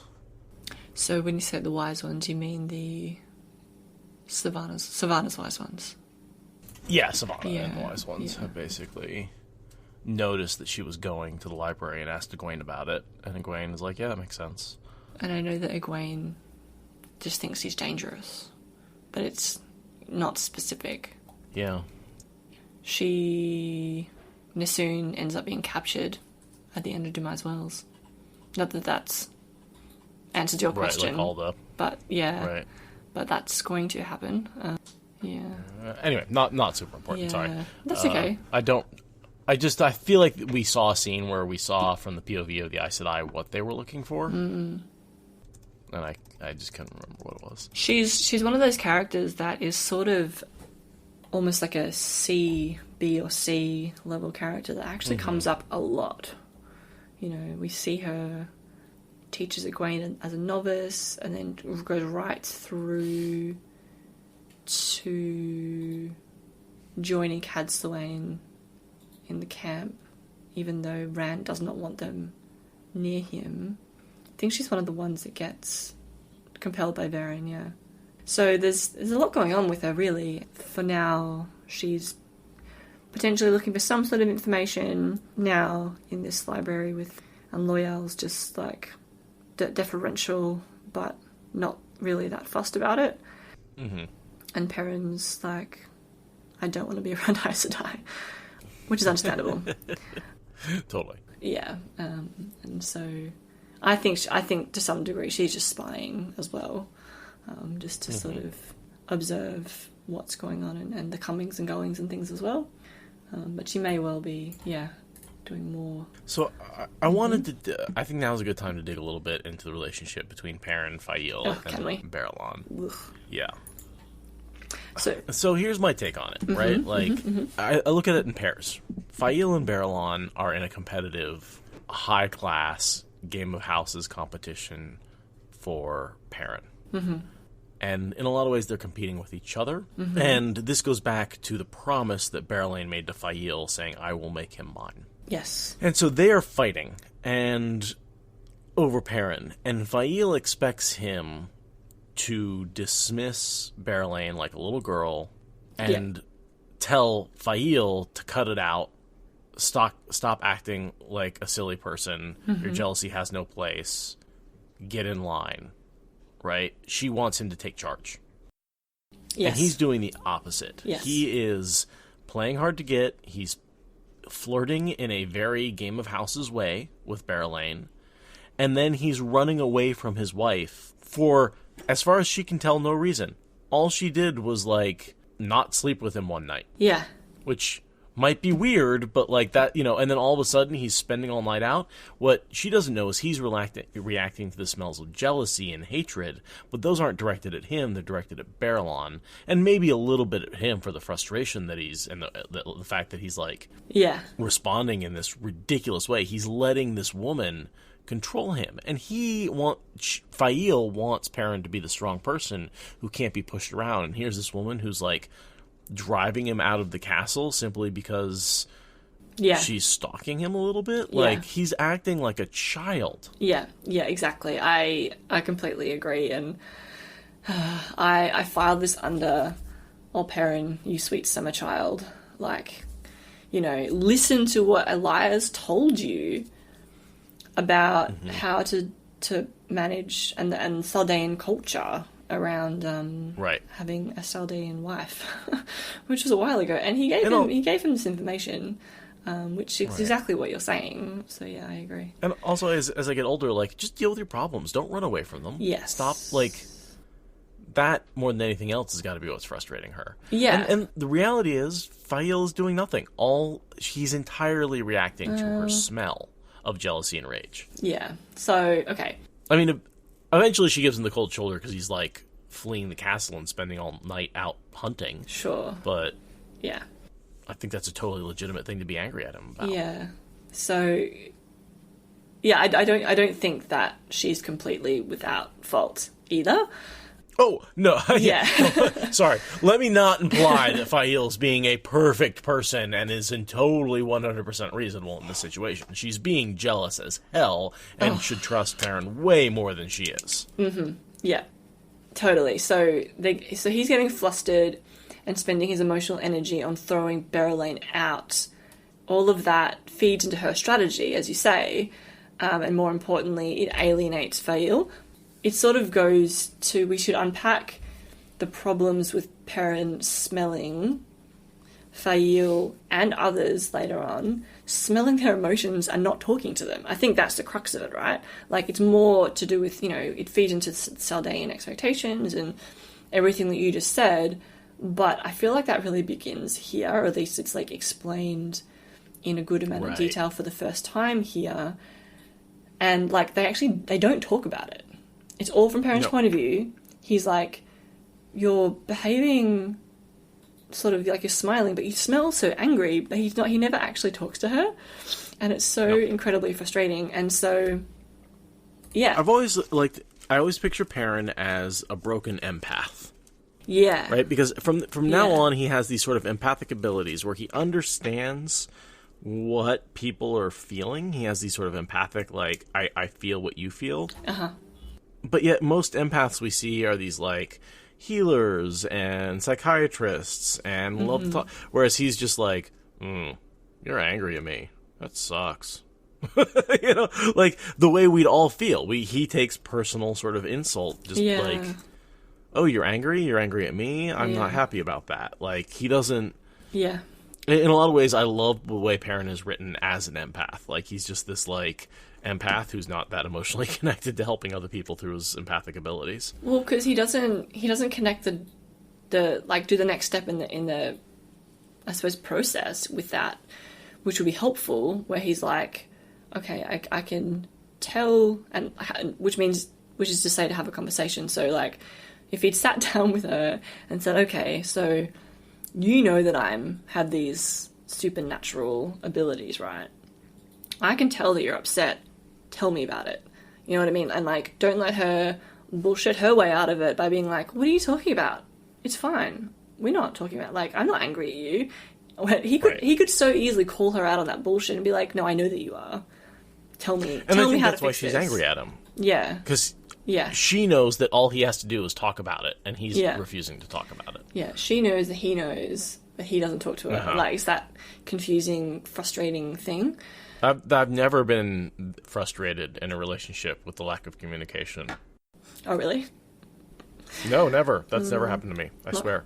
You must be, like, unique in that. The one person on the planet who can actually communicate. Oh my goodness. I'm not like other guys. This has never happened to me before. Oh my god. And I mean, it does. But, like, I think it also, and I've got a note in here as well about, like, I think it talks a little bit to Perrin's lack of self-esteem. And his naivety as well, his lack of experience with this. Berelain, I think, is a little bit older. That feeds into it. He and Faile, I think she's younger, but they're about the same age, and he's obviously bringing his Two Rivers point of view into it, and, like, I would never, like, it's a little bit later on, and they're talking about how he's sort of fuming that first night where she shuns him, and he can't sleep, and he's, like, thinking about all the things that he would do if he was a different sort of person, like, yell at her and, you know, beat some sense into her, so to speak, and he's like, oh, but I would never do that, and I was like, actually, most of those things are exactly what you should be doing to address this. Right. Like, he has the idea, he just doesn't connect the dots. And that, yeah, it's sort of because of who he is in the way he's raised, but also when you think about the way he reacts with Berelain, he has no confidence in his ability to deal with her the way that he ought to, in terms of treating her like the child and putting her out no nonsense and, like, maybe playing along with that a little bit as well to kind of take all the power out of it, her power out of it. I just don't think he's got the confidence or the self-esteem to really believe that he could do that and that he is worthy of being pursued by more than one person. You know, he seems, for a long time, he frames his relationship with Faile as, she's so much better than me, and puts her on a pedestal, and that's a problem. Mm-hmm. Yeah, anytime you put a relationship on a pedestal, that's a huge problem. So I was talking about a little about that with the relationship between Elaine and Rand, and how sort of putting the throne on a pedestal is very similar to him putting the relationship on the pedestal, and how it's bad for both. Yeah, and this problem situation demonstrates how, yeah, if he had more belief in himself and more confidence, I don't think this would have happened in the same way.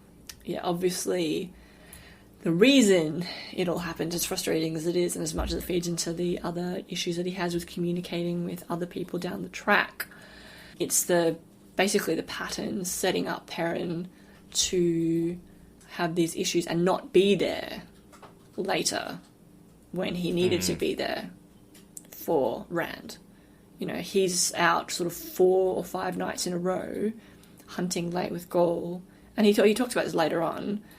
But this whole thing is setting that up to happen in a very realistic way that feeds into who they are as characters and all that kind of stuff. Yeah, no, and he totally should have been there, because, like, here we see him interacting with lords and ladies, and he senses an odor he could not put a name to, a dangerous smell. He knew it in his bones, like a dry mountaintop before an avalanche. And that's, you know, if he'd really been paying attention and talking to Rand and talking about feelings, he would understand that's people who are anticipating overthrowing Rand. These are dangerous people about to do something very violent. Mm-hmm. It's like an avalanche. Yeah, exactly. So I was thinking about what that could be, and it's like probably that mixture between being a sycophant and having and ambition. Probably more so that ambition. These are the folks that Colver assassinates because they're her competitors for the throne when Rand is gone. So. Yeah. They're the 3 factions that the Aes Sedai are talking to and saying, basically, you know, what would happen if Rand wasn't here? And they're like, well, I'm in line for power. And they're going, well, the wheel weaves. You never know. Yeah, and... Could be you. And so they're here sort of grilling Perrin on what he thinks Rand is thinking. And I think that that's sort of probably happening, say, the day after these people respectively go and talk to Rand. It's like, well, we'll go see the Lord Dragon in the first instance. We'll kind of, because it's similar questions and it's the same people. So, you know, they don't get anything out of Rand, and then they're like, oh, well, we'll talk to his bestie. Because, you know, his childhood friend who's also here, let's go attack, you know, him for questions. And that happens, I think, one after the other, so sort of thing. And, yeah, obviously they don't get anything from him either. He's very polite and non-committal in terms of what he's saying, but it's funny because, you know, he talks to a cold-eyed woman named Colliver. And it's just interesting seeing that from his point of view, because obviously we know what's going to happen with her down the track. Well, we heard in this, we know she's getting hung from Min already. Yeah, that's right. So. Exactly. And so, do you take anything more out of those interactions between those nobles and Perrin? I think they're just seeking power. Yeah. You know, these are power-seeking nobles. They've been meeting with the Aes Sedai. They know Rand's going to be missing. They're trying to figure out where Perrin stands, if they can recruit him. They're trying to get all sorts of information about Rand. They're just playing a game of houses. Yeah. And Perrin's, like, just a big rock in the middle of it. Yeah. You know, with all the tides and currents swirling around him, completely unaware. Yeah. Yeah. He actually kind of does a good job. Like, he just doesn't feed into any of it. He just, like, stops it, like you say. And the way that it's written is kind of almost like a plot device to, you know, so he was smelling all of these acrid and gross things about ambition and sycophancy and fear, and that's why he couldn't spell Berelain. And then this happens again, and she's treating him, as you say, like a horse, training, getting used to the touch, and he has that thought, and he's like, oh, fuck, this isn't good. I also love that Gaul is totally willing to go out and hunt all night with him. Yeah. Because Gaul is dealing with his own female problems with Right. Bane and Chiad. Right. Yeah, in the background, that's correct. And so that's... Because there's all sorts of craziness going on with them, where they, like... Oh, yeah, we saw some of that when they arrived in the city, where they announced they were going to follow Faile, and he was like, oh, I'm going with Perrin right away. Yep. Trying to figure all that out, so... they've got a lot more in common, but the thing is, like, they wouldn't talk about it either. It would just be like a silent understanding, and let's go stand silently outside the city and pretend to hunt animals, and good talk. Oh yeah, no, totally. I mean, they're still hunting, but like they're not, you know, they're hunting in a way where like we don't have to talk, we don't have to say anything, we're away from all that crap. Like, I doubt 5 words are exchanged every night, but no, it's like Ron Swanson-esque in Parks and Rec. There's like one sentence conversation. My best friend I had for 5 years, we still never talk sometimes. We still never talk sometimes. Best friendship ever. It's like, yeah, anyway. Right. It's that very sort of, male friendship thing. Yeah, so then we get kind of a description of this, another one of the interactions that Perrin has with Berelain. He mentioned Faile more times than he could count. Berelain did not seem to hear. He asked her to stop. Berelain asked him, whatever did he mean? Etc. And it's... So, yeah, I just wanted to say that she's gaslighting him around, like, I'm not doing anything. What do you mean? I'm just stalking you. And that's horrible. But, yeah, he obviously doesn't react very well in response. But you also look at it from the other perspective, as she sees him as a married man trying to come up with plausible deniability. I'm married. I know you are. I mean, that's... Is that going to stop anything? That's part of it too, but yeah. Yeah. I can definitely see how you could take that interpretation as the hawk, as it were. So, yeah. Let's just say this hawk spotted prey from 10,000 feet up and is all about swooping down onto it. Exactly. And then awkward interaction with Faile, seeing, and it looks like it's that bad timing of, like, he pulls away and it looks like it's time for when Faile was there and it looks like they're hiding something and he's like, shit. But again, he doesn't actually explain any of this. It's just his internal monologue. That is such a movie trope. The whole, like... Yeah, I know. the person you have a crush on walks in at just the moment that somebody else, like, kisses you or touches you or, you know, hugs you. Just that wrong. And then you, like, look up and you're like, no, it's not what it was what it looked like, but it's not what it looked like. It was just a moment, not like us making out, you know? And you're like, He literally says that. That wasn't what it looked like. Yeah, exactly. It's such a movie trope. Oh my god, seriously. Yeah. And this is also, we get that Faile smile quite pleasantly all the way back to their rooms, but that thorny scent in his nose. Mm-hmm. And then he's like, I'm sorry. And she's like, what do you have to apologize for? And that's a whole thing as well. He shouldn't have apologized, because that implies, one, that he has done anything at fault in the first place, and two, that he isn't going to fight in response, which is what she wants. No, totally. And that he's just going to you're going to take all responsibility for that? Like, it's not entirely your responsibility. Like, it was her doing it too, and you're apologizing for her behavior? Yeah. Not okay. Perrin, not okay. Exactly.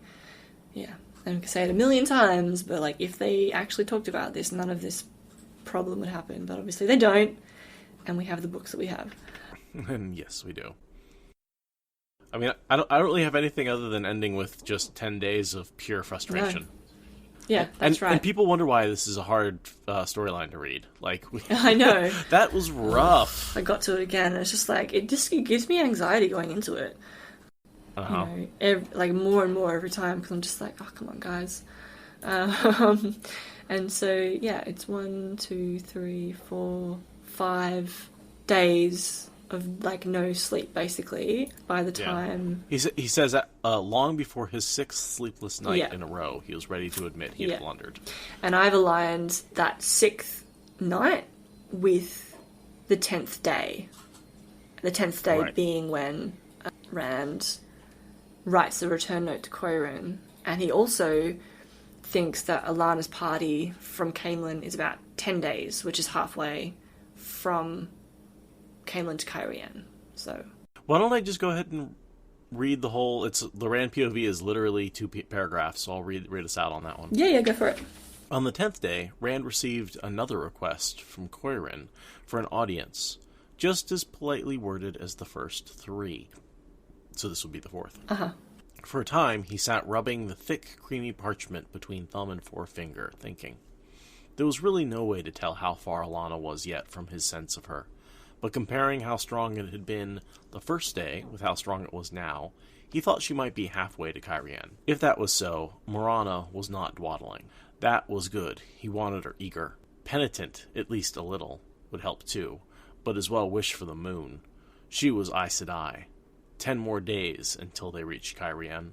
If they kept that pace, and they should be able to, time enough to meet twice more with Cairhien, so he would have given each group 3 audiences. Let Morana consider that when she arrived. No advantage to her at all. The White Tower on the other side, and no need for her to know he would soon stick his hand into a viper pit as go anywhere near the tower, especially with Elida as Amyrlin. 10 more days, and he would eat his boots if 10 more passed beyond that before Morana agreed to throw Saladar's support to him with no nonsense about guiding or showing the way. Then at least he could turn his full attention on Samael. As Rand sat to write Cairhien that she could bring 2 of her sisters to the Sun Palace tomorrow afternoon, Lews Therin began muttering audibly, "Yes, Samael, kill him this time. Demandred and Samael, and all of them this time. Yes, I will." Rand hardly noticed. Mm-mm. Dun, dun, dun. Beginning of the end. Yeah, so we see his plan for this Aes Sedai, which would have gone horribly wrong anyway. Yeah. Which is trying to basically play both embassies against each other until he's able to get them to commit to supporting him. Mm-hmm. Right. Good job, Rand. That's totally going to work. It's a 20-day plan. That is not going to happen. Or, as you say, would have probably worked out anyway. Right. And then we get some Lews Therin coming back, and I think that's because Rand has decided to end his sort of relaxation period. He had 10 days of no Aes Sedai, no interaction. Yeah. He's fled, and he's just like... Again, I think that Lews Therin is his trauma. His trauma got a huge boost with the Alana rape. And I think that we've seen a lot more Lewis Theron as a coping mechanism since then. And now that he's dealing with Aes Sedai again, Lewis Theron's coming out again. Yeah. Yeah. Yep. And it sort of is like a kind of a nice little break, 10-day break. He never really has another one of those. And the calm before the storm. Yeah. Yeah, exactly. It's nice that we kind of get that as a reader as well, I think. Because it's sort of a break in the hecticness and a bit of a chance for, I suppose, not exactly world building, but like just updating us. Just half a beat to relax. Yeah. Bit more catch up, contextual information about what's happening, and and then it's hectic. There's a lot of single lines, like this character is doing A, Yes. that character is doing B, this character is doing C. Updates. There's a lot of that in that chapter. Yeah. You know, this, and again, this is what's right before we make everything change, right before the end, the biggest end of, I think, fiction history for a book that's not the end of a series. It's sort of almost like, let's catch up on where everybody is right now. Yeah, exactly. It's significant. No, I don't really have anything more to add in terms of how and why Lewis Theron's coming out now. I think you're spot on. I think it's definitely because he's like back to business. He's thinking about addressing the Forsaken. He's turning his mind towards that now, and it's game on. He's ready, except obviously he's not ready for what is going to happen, which is gonna be rough. I feel bad. And Perrin's not there to help him, as we have just talked about, so yeah. No. He's off in the forest. Yep. Trying to run from his problems.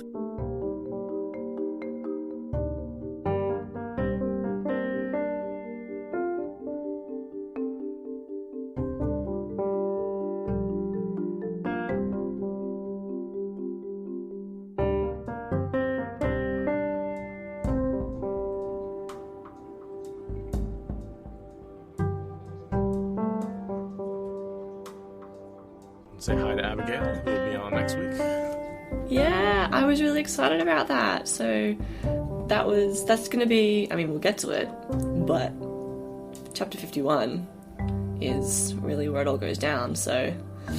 No, I don't know. Nothing important, as far as I know. Nothing important. It's called The Taking or something like that. I thought they take a coin or something. They put something in a box and take it away. I'm not really sure what. No, I know. Just... Yeah. I think it's old clothes. It's like the laundry basket. Just a bundle of sticks. Yeah, yeah. Like the classic thing with D&D where it's like, I need to break into that heavily fortified building. Let's do the laundry basket trick. Let's get the taken in. You know what I mean? I try that with my D&D group all the time, and they just like look at me like, no.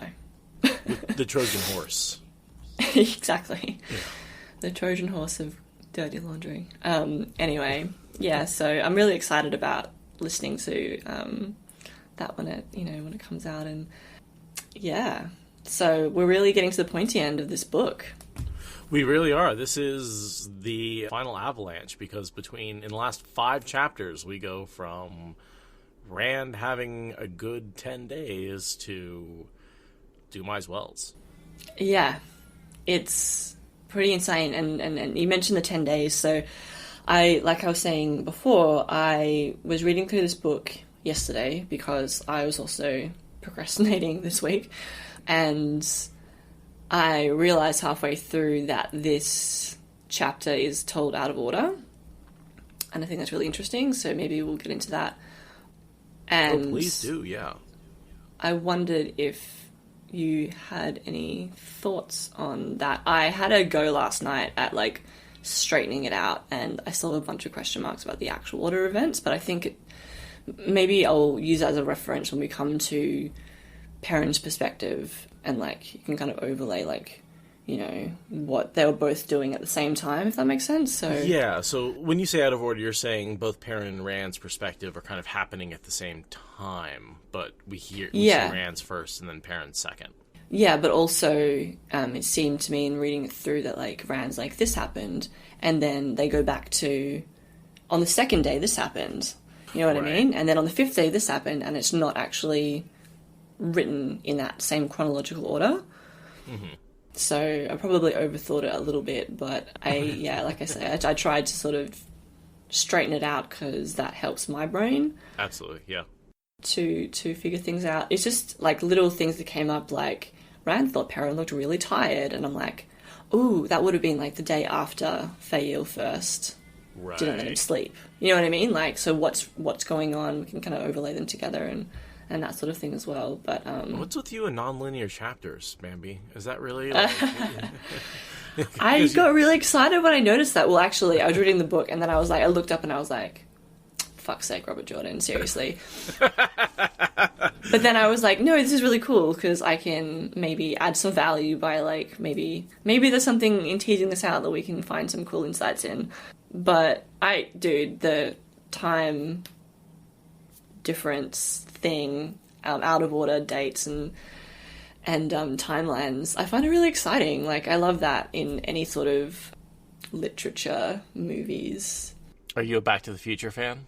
More so Doctor Who. Gotcha. But yeah, that sort of... Not that I've watched it in a long time, but... Yeah, it's really cool. And what's the movie that was released recently? Is it Stephen Nolan film? I haven't seen it yet, but it's meant to be about time travel too. Yeah. Time travel with guns and cool, dangerous people. I heard bad things, so I haven't bothered. Oh, I heard good things. Okay, but that was from someone who's also kind of a sci-fi nerd, right. So... Tenet? They might have been... Tenet, yeah. Yeah. No, I haven't. I haven't checked it out either, but I want to. Mm-hmm.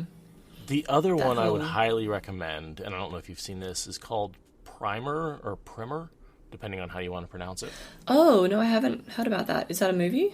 That is a movie. I think it won like Sundance Award in like 2008 or 12 or something like that. Okay. Abigail's backing me up on this one. Yeah. Primer, cool. Amazing time travel movie that gets nice one. Extremely non-linear in the second half to the point where a lot of fans actually complain about it a little bit it's a little hard to decipher exactly like which timeline's going on, but on repeated watchings it becomes very clear. Yeah, I think that's what it's about. I think that's what's exciting is like because you need to watch or listen to or read these stories multiple times to really tease it out. So you're like, yay, there's something interesting to uncover with this that isn't at face value. I think maybe that's what I find exciting about stories like that. And I think that complex timeline confusion thing is the biggest criticism that I've heard about that film Tenet. So people are just like, I got so confused, I didn't know what was happening. I'm kind of going, well, you need to watch it a second time. That'll be up obviously. my alley, yeah. Maybe, like that yeah. kind of stuff. There could be other stuff that's problematic about it too, I don't know, but anyway. So film reviews from people who haven't seen movies. This is great content. I don't know, I've heard stuff about it, I guess 4 stars. So, yeah, but... This is why Wikipedia makes you cite your sources. Yeah, exactly. So, but yeah, no, there's probably nothing particularly insightful to teasing this chapter out. I kind of tried to do it anyway to kind of help my own way of thinking. So, yeah. But it is 10 days, and it kind of feels like... It felt to me like a countdown. You know what I mean? Yeah, good point. It felt really... Not in reverse order exactly, but like the way that it keeps referring to, the different day since he came back to Cairhien, and you're like, as a first-time reader, I don't remember what I thought about it then, but to a new reader now, I'm just wondering, like, how obvious it must seem that something big is going to happen. And I feel like, there's so many other podcasts now with first-time readers, and some of them just seem to be so incredibly switched on and insightful, which is not at all like what I was like when I first read it, for sure, but I wasn't really doing... But I wasn't doing it deliberately either, so I think that if you are making a podcast about it, you are going to be paying more attention. That's what watching these podcasts of new readers has taught me, is that deliberate reading and just reading to absorb are two very different styles. Like, going through and reading it and analyzing it, you can see and find so many of the foreshadowings and hints that you miss on a just sort of absorbing first read. Or at least I do. Maybe. But just like referencing what you know to what you see versus just sort of absorbing the two facts independently and not correlating them until after see the way they come together. That's kind of how I read, and that's why I love to reread. Yeah, I'm the same, I think. Yeah, that just like having the experience the first time without thinking about it too much, and then knowing that there's stuff that I've missed and being okay with that and enjoying it the second time. Thank you for listening to the Wheel of Time Spoilers podcast. Rate us in the Apple Podcast app or support us on Patreon. Is that good enough?